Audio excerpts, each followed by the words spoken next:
Voilà, nous repartons donc, nous allons parler d'énergie. Ça va?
C'est vous qui me direz. S'il n'y a pas besoin, il n'y a pas besoin. Hein. Si c'est trop en retard sur votre programme. On dit 20 minutes, donc on dit 24. Non, mais vous, et puis je prendrai 2-3 questions. Si vous avez cette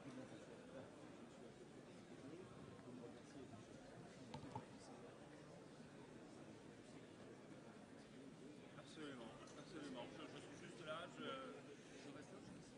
Alors vous avez demandé un public? Oui, c'est mieux.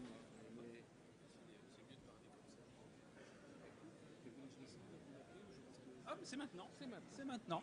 Donc nous remercions Monsieur Cirelli, qui est vice-président et directeur général délégué du groupe GDF Suez, d'avoir bien voulu nous dire 2 mots sur l'énergie et sur la stratégie du groupe dans ce domaine, et notamment dans le domaine du futur de l'énergie. Alors je vous demande de vous asseoir en table 2. Ça me fait plaisir que vous soyez un peu indiscipliné, parce que je vous ai trouvé assez assommé ce matin. Et alors je me suis dit, mais mince, c'est pas bon signe, ils sont... Normalement, il y a toujours un brouhaha, vous voyez, et là, il était très silencieux. En plus, vous avez sonné la Lali, là, peut-être, non? Oui, voilà, ça... Voilà, donc Monsieur Cirelli, c'est à vous. Je vous laisse la parole. Merci, je suis très, très heureux d'être avec vous aujourd'hui à votre Assemblée Générale, et je voudrais remercier Stéphane de son invitation. Réinventer l'avenir en 15 minutes... pour un représentant de la vieille économie, c'est vraiment une gageure. Alors, puisque j'ai compris que j'étais aussi aujourd'hui le représentant de la vieille économie, bref, c'est plus compliqué pour d'autres. Et si je comprends bien, j'ai l'impression que vous me voyez plutôt comme à gauche sur l'écran, que vous voyez plutôt à droite sur l'écran.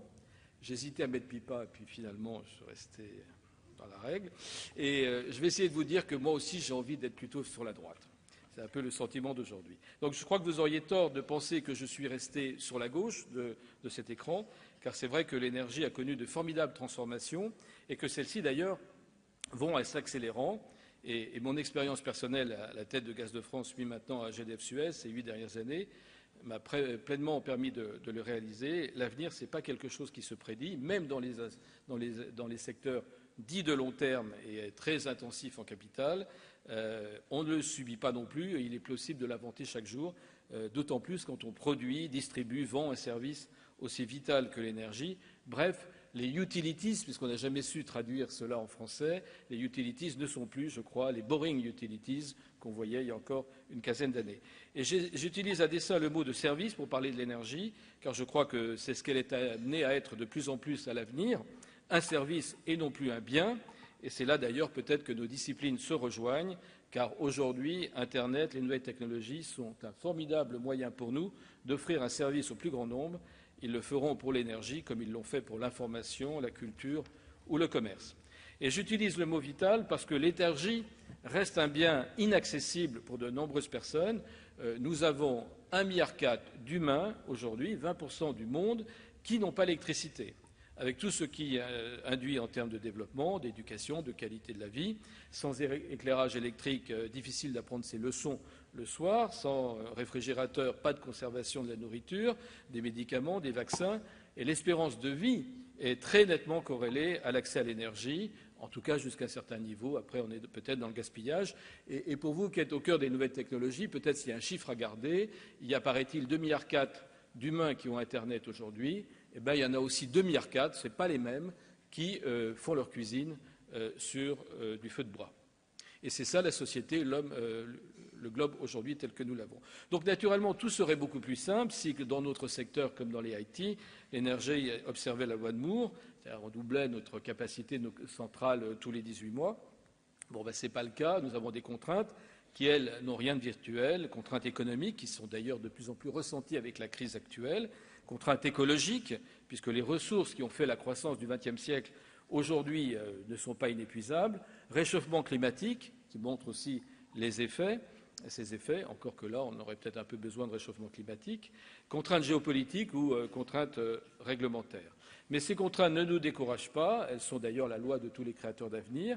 La contrainte, c'est ce qui vous permet d'innover, c'est ce qui nous permet de penser en dehors du cadre, du modèle existant, y compris les options qui avaient été écartées jusqu'à présent pour trouver de nouvelles solutions. Alors, la question posée, c'est est-ce que l'énergie est au cœur de toutes les mutations à venir ? Bon, je vais vous répondre, d'ailleurs, le suspense ne sera pas trop douloureux et le pensum peut-être pas trop long. Oui, alors pas totalement, bien sûr, mais oui, je pense que beaucoup des réflexions de l'avenir s'articulent nécessairement autour de l'énergie.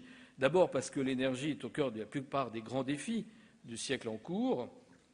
D'abord, la croissance de la demande énergétique. Nous vivons dans des sociétés où toute la journée on entend efficacité énergétique, efficience énergétique, réduction de la consommation d'électricité, etc. Sachez que le monde va doubler en termes de production d'énergie, il y a besoin de consommation d'énergie d'ici 2050. Pour vous donner quelques exemples de la mesure de l'enjeu, je prendrai deux cas. Le cas chinois, les Chinois ont dépassé les Américains en termes de consommation énergétique il y a 2-3 ans. Mais ils ne consomment aujourd'hui par habitant que la moitié de ce que les Européens consomment. Prenons l'Indonésie, un pays de 250 millions d'habitants, ils n'ont que le tiers du parc français pour 60 millions d'habitants. Donc on voit bien qu'il y a de formidables besoins d'énergie partout dans le monde, moins naturellement dans les pays matures, mais que c'est un formidable driver for growth. Alors l'urbanisation aussi, qui est un des grands sujets du monde d'aujourd'hui. D'ici 2050, le nombre de personnes qui vivent dans les villes doit doubler dans le monde. Et c'est naturellement, maintenant nous avons des villes qui représentent des pays en termes de population, et que les besoins seront de plus en plus importants pour se chauffer avec de nouvelles solutions, pour s'éclairer et aussi de se transporter, puisque vous le savez, l'énergie c'est aussi le transport. La réduction des émissions de CO2, l'énergie que nous utilisons aujourd'hui pour se déplacer, ou nous, industriels, pour produire de l'électricité, de la chaleur, contribue à l'effet de serre. Nous, 38% en Europe des émissions européennes, c'est le secteur de l'énergie. C'est plus quand on regarde le monde, puisque l'Europe a moins de charbon et moins de sources qui émettent trop de CO2 par rapport à d'autres, et avait fait aussi le choix du nucléaire. Mais c'est vrai que le secteur énergétique est un grand émetteur de CO2, donc nous avons une chose à faire dans ce domaine. L'autre défi, qui est un défi pour les pays matures, États-Unis, Europe, c'est le renouvellement de nos capacités énergétiques.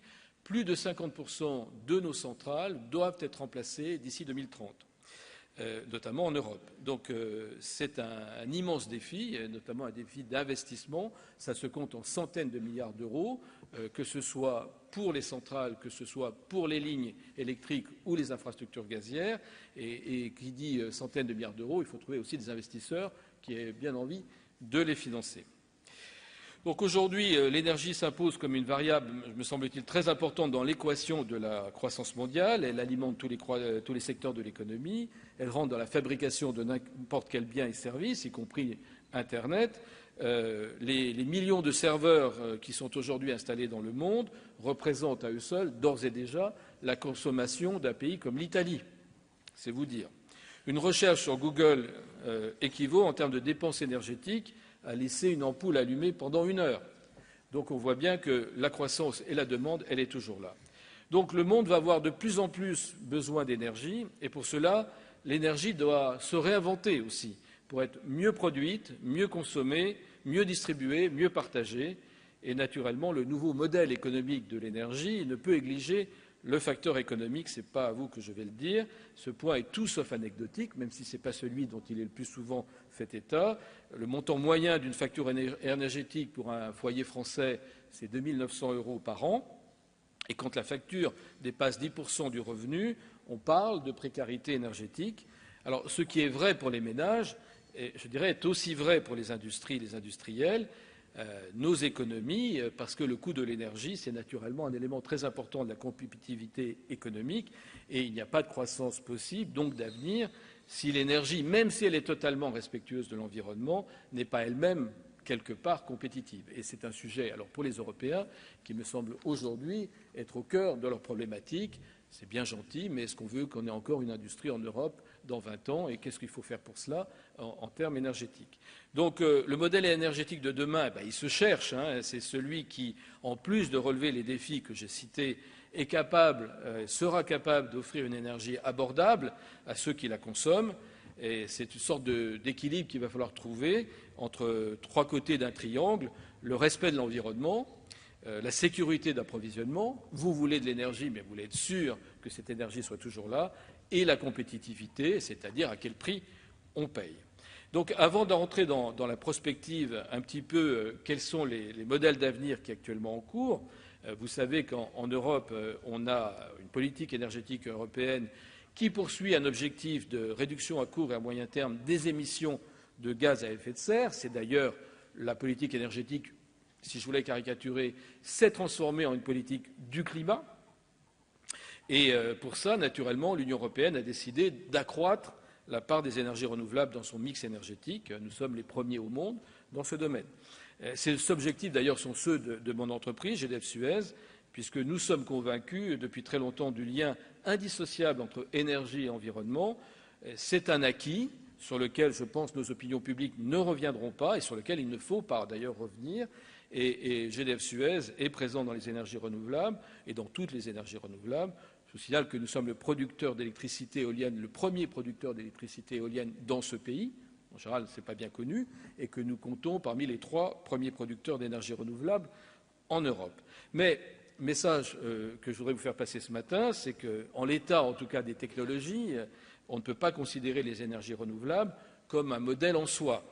Un système qui serait uniquement basé sur les énergies renouvelables, aujourd'hui, ne fonctionnerait pas. Pourquoi? D'abord, il y a tout le problème de l'intermittence. Vous utilisez l'énergie en continu et vous en voulez 8 760 heures par an, qui est le nombre d'heures dans une année.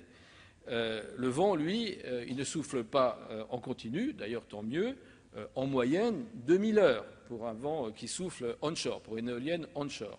3000, 3500 heures pour une éolienne qui est en mer. Le soleil, lui, il ne brille pas toute l'année. Tant pis, il faut à peu près, le soleil, on sait un peu plus, il y en a à peu près 1300 heures par an de soleil. Alors ça dépend entre 1000 et 1700 heures où vous êtes. Donc quand il n'y a pas de soleil et quand il n'y a pas de vent, ça m'étonnerait que vous nous disiez que vous aimiez rester dans le noir. Donc il faut trouver un nouveau modèle qui arrive à pallier ces questions d'intermittence, qui est un très gros sujet aujourd'hui pour les énergéticiens. Il y a celui de l'occupation des sols. Si vous voulez produire autant d'énergie qu'une centrale nucléaire, une tranche nucléaire, il vous faut 600 km d'éoliennes, alignées les unes après les autres, ou il vous faut 70 km² de panneaux solaires. Moi, quand je présente à des clients ou des collègues une centrale nucléaire et un champ de photovoltaïque, je dis: qu'est-ce que tu préfères? Tout le monde préfère le photovoltaïque. Simplement, si vous voulez 70 km² de photovoltaïque, ça ne va pas être facile dans tous les pays européens. Donc on a un problème de coût aussi. L'éolien et le solaire, aujourd'hui, sont des produits subventionnés. Bon, vous l'acceptez d'ailleurs, vous êtes capable, la société française par exemple, de payer ses éoliennes offshore 4 fois plus que le prix du marché. Et ça fait râler personne. Je ne sais pas combien de temps, la question qu'on se pose nous, c'est combien de temps ça va durer. Mais c'est une vraie question. Mais il faut déjà 7 fois plus et demi d'investissement pour produire de l'électricité à partir de l'éolien qu'une centrale au gaz, par exemple. Et 19 fois plus d'investissement, si vous voulez faire du solaire, par rapport au gaz. Donc la question que les énergéticiens se posent, C'est bon, est-ce que vous êtes prêts, jusqu'où vous êtes prêts à vous payer un avenir tout éolien, tout solaire, même si, par définition, il y a des gains de productivité, que les composants, le prix des composants baisse. En tout cas, je pense aujourd'hui qu'il faut qu'on trouve un équilibre et qu'on ne peut pas se payer ça immédiatement. Et si vous vous rappelez du triangle, on ne peut pas bâtir une politique de l'énergie de demain que sur un seul côté de ce triangle. Je pense qu'aujourd'hui, en tout cas, ce serait une impasse.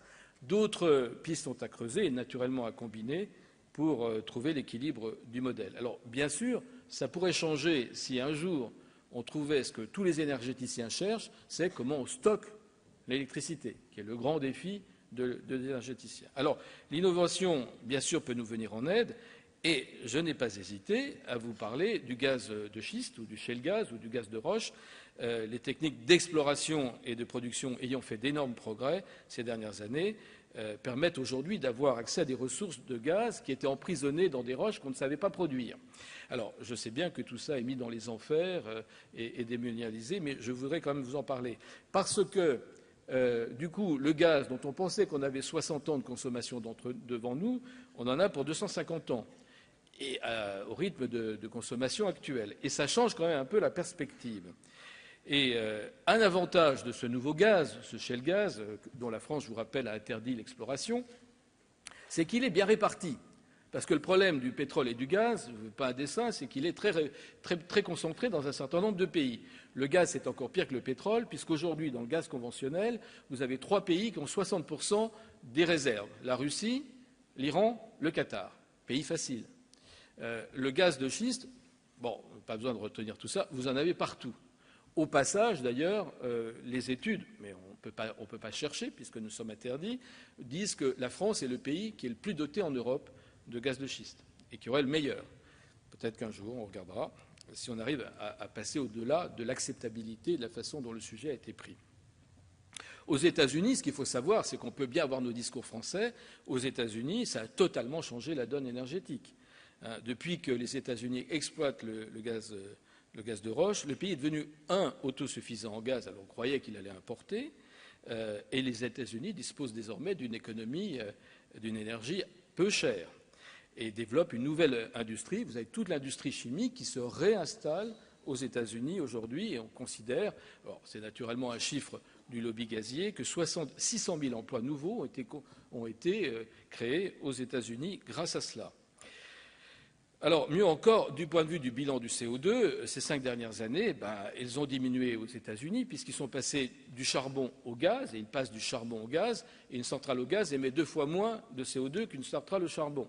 Donc vous imaginez, donc les Américains peuvent venir nous voir en nous disant, nous on émet moins de CO2, et puis c'est moins cher, notre énergie, alors que vous, Européens, qu'est-ce qu'on fait? On émet chaque année plus de CO2, malgré les discours officiels, et c'est toujours plus cher. Est-ce que c'est bon globalement, vous aurez votre jugement. Donc, même si l'Europe lutte de façon très volontariste contre l'effet de serre. Voilà, donc aujourd'hui, il y a quand même un problème. Et alors, comme en Europe, je ne sais pas si vous savez ça, mais on avait mis un système de quotas de CO2 pour faire payer le prix du CO2, que ce système s'est effondré.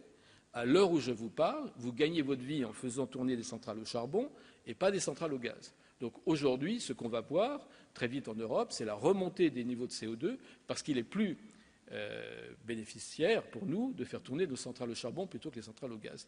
C'est un petit problème dans le discours des Européens. Alors, je ne vous dis pas non plus que le gaz de schiste est naturellement la réponse à tout, la solution miracle. Mais ce que je voulais vous faire toucher du doigt, c'est que dans notre secteur, les solutions, il n'y a pas de solution miracle, et c'est certainement une combinaison un peu de tout ça, et que le mix d'avenir de l'énergie est certainement plus complexe, plus composite que celui qu'on peut entendre ici ou là des uns et des autres, parce qu'on ne regarde jamais totalement les diversités des options qui sont sur la table. Et il n'y a pas un modèle équilibré du mixte à trouver. Il y a un modèle équilibré du mixte low carbone à trouver. Il ne l'est pas totalement parce qu'on n'a pas totalement intégré aujourd'hui la question du coût pour le consommateur et celle des investissements massifs que nécessite la transition énergétique. Donc il faudra voir un peu tout ça, comment tout ça peut aller de l'avant sans pour autant décevoir trop les opinions publiques qui ont adhéré à ce discours. En plus, il nous faut aussi, vous le savez peut-être plus que d'autres, un cadre régulatoire dans lequel on se retrouve. Et ça, c'est naturellement la condition pour pouvoir faire ce nouveau mix énergétique. Et aujourd'hui, et c'est très paradoxal, parce que ce sont les zones émergentes pour nous, c'est-à-dire c'est l'Asie, c'est l'Amérique latine qui offre la stabilité du cadre régulatoire, et où on n'a plus cette stabilité du cadre régulatoire, ben c'est l'Europe. Donc aujourd'hui, on a un vrai problème sur ce plan-là. Donc je vous ai beaucoup parlé en tant que producteur d'énergie jusqu'à présent. Je voudrais vous dire un petit mot en tant que fournisseur de services et regarder l'énergie du point de vue de son intégration dans la vie courante, du rapport que vous pouvez avoir chacun avec l'énergie, de la façon dont vous le consommez. Parce que là aussi, il y a un modèle à réinventer. C'est là d'ailleurs que les synergies peuvent être plus innovantes entre l'énergie et les technologies de la communication, de l'EBG. Alors peut-être que vous connaissez le livre La Vision et le livre d'un Américain qui s'appelle Jeremy Rifkin, qui a écrit un livre qui s'appelle La troisième révolution industrielle, et qui dit, lui, qu'aujourd'hui, quand on va combiner la nouvelle énergie, qui sont les énergies renouvelables, avec Internet, on rentre dans une nouvelle ère industrielle, une nouvelle façon de produire, distribuer, de consommer l'énergie, puisque chaque foyer et chaque bâtiment pourrait potentiellement produire leur énergie à partir de l'éolien, du solaire, de la biomasse, la stocker, ça nécessite en effet qu'on ait résolu le problème du stockage, l'échanger à travers un Internet de l'énergie. Pour être franc, je n'ai pas encore tout à fait compris ce que c'était que l'Internet de l'énergie. Mais en gros, on viendrait tous producteurs, tous fournisseurs, tous consommateurs, à l'image de ce que nous avons vécu dans d'autres secteurs que vous connaissez bien, tels que l'information ou le divertissement. Alors, c'est un horizon, objectivement, qui m'apparaît encore très lointain, mais peut-être pas aussi lointain que ça, finalement, parce qu'aujourd'hui, nous sommes déjà des millions de foyers à produire l'énergie avec le photovoltaïque. En Allemagne, plusieurs centaines de milliers de citoyens allemands sont producteurs d'électricité grâce aux énergies décentralisées. D'ailleurs, en Allemagne, nous avons eu cette année un élément très important. Alors, c'était le week-end, c'était la Pentecôte, mais pendant le week-end de la Pentecôte, le vent qui soufflait et le soleil qui brillait a fait que l'Allemagne a fonctionné uniquement avec de l'éolien et du solaire. Alors, ça ne marcherait pas toute l'année, mais vous imaginez bien ce que ça a comme conséquence sur le reste de vos actifs énergétiques, et notamment sur vos grandes centrales, si elles ne tournent plus. Donc, c'est un vrai sujet pour nous.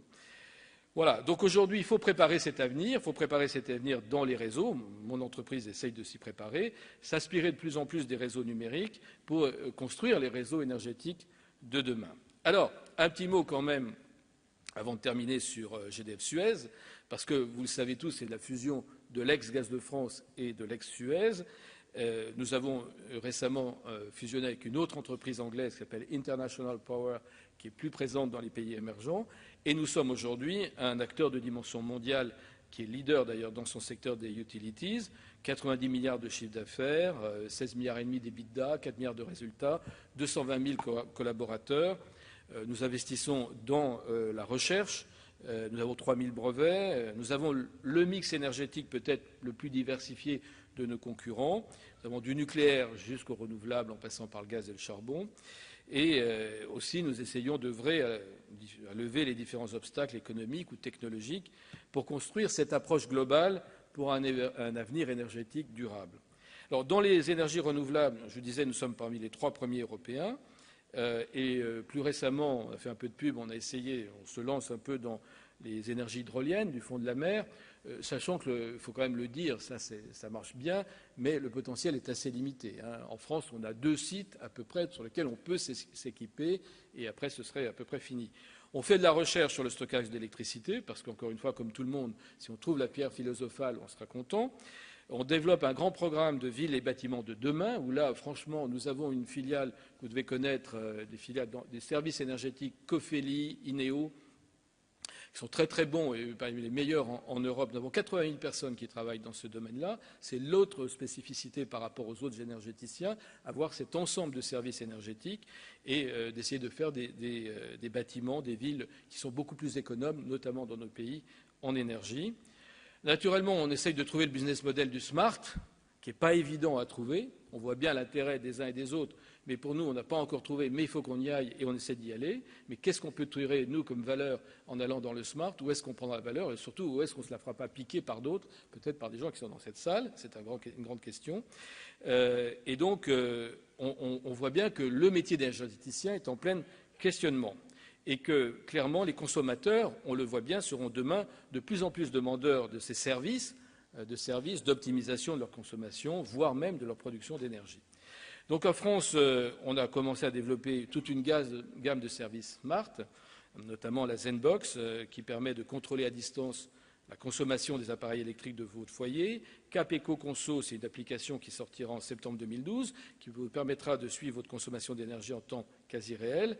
Bon, ce sont des exemples qui vous montrent que nous faisons déjà partie, je pense, les réseaux énergétiques de la nouvelle économie. Et alors, je ne peux pas ne pas vous demander, j'espère que vous avez tous un contrat de gaz et d'électricité GDF-Suez, c'est le meilleur, c'est le seul d'ailleurs où vous avez une appli GDF-Suez Dolce Vita, je vous demande vraiment de la télécharger, vous verrez que vous pouvez tout faire grâce à votre iPhone. Nous sommes les seuls, je crois, en France. Vous pourrez accéder à toutes vos données personnelles, vos relevés de consommation, et vous payez votre facture avec votre iPhone. Donc voilà, allez-y, c'est la meilleure, je vous dis, sur le marché. Donc vous voyez, la vieille économie, je crois, n'a pas totalement fini avec le BG, et que nous sommes de plus en plus amenés à travailler main dans la main avec vous. Pour nous, GDF-Suez, c'est un peu réinventer l'avenir, passe naturellement par une extension de notre métier à de nouveaux horizons. Et aujourd'hui, d'ailleurs, nous nous présentons comme des fournisseurs de solutions énergétiques plutôt que comme des fournisseurs d'énergie. Et au-delà des fondamentaux de notre mission, qui objectivement n'ont pas changé, qui est à dire garantir un accès à l'énergie au plus grand nombre en tout temps, au meilleur coût économique et environnemental, nous travaillons aussi à ouvrir aux consommateurs les moyens de piloter sa consommation, de combiner ces énergies, les énergies les plus performantes. Bref, nous voulons que nos consommateurs deviennent de plus en plus un acteur de son énergie. Quand je suis arrivé à Gaz de France, le premier film qu'on est venu me montrer publicitaire, on m'a dit il faut faire de la pub à la télé. J'ai dit mais qu'est-ce qu'on vend? On m'a dit on vend rien parce qu'on ne peut rien vendre. On était en monopole, tout le monde était abonné au gaz et on vendait un concept. Le gaz, c'est bien, c'est doux, c'est confortable. Je dis, mais c'est ça le produit. On me dit, on ne peut rien vendre d'autre. Il y a un tarif, une offre. Bon, pour terminer, je vais vous montrer le type de pub que nous faisons aujourd'hui. Alors, pour vous dépayser un tout petit peu, j'ai choisi une pub de notre filiale belge. Et vous verrez, je crois que, bon, j'espère que vous aurez compris que la vieille économie a fait quelques progrès vers la jeune économie. Je vous remercie.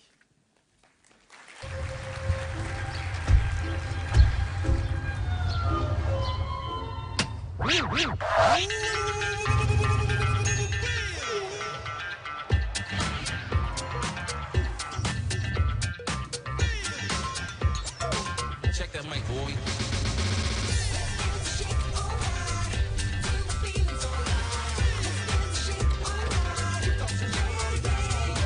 Êtes-vous vraiment sûr de savoir où part toute votre énergie? Avec la Smart Energy Box d'Electrabel, contrôlez vos appareils électriques et leur consommation, même à distance. Smart Energy Box, gérons mieux l'énergie. Voilà, merci beaucoup. Merci beaucoup. Juste une question, le microgrid. Bon, on peut l'applaudir parce que j'ai trouvé ça très, très factuel et très argumenté. Merci beaucoup. Le microgrid, c'est la fusion entre l'énergie et nos métiers digitaux. Bah oui. Voilà. Vous avez une filiale aux États-Unis qui travaille là-dessus. On est l'un des principaux producteurs d'électricité aux États-Unis. Oui, et on a plein de gens qui travaillent dessus. Ça, c'est vrai. Et vous avez embauché Anne Jourdain, qui est une des fondatrices d'Agrion, qui est une filiale de l'EBG qui travaille sur l'énergie renouvelable précisément et qui vient du numérique. Donc c'est la démonstration, et je ne sais pas si tu vas travailler aussi sur les questions de microgrid, mais c'est la démonstration de la fusion de ces mondes. Et je suis persuadé que dans les 2 ou 3 ans qui viennent, nous tous, commencerons à faire du business là-dessus. Merci Monsieur Cirelli, c'était très intéressant. Merci beaucoup.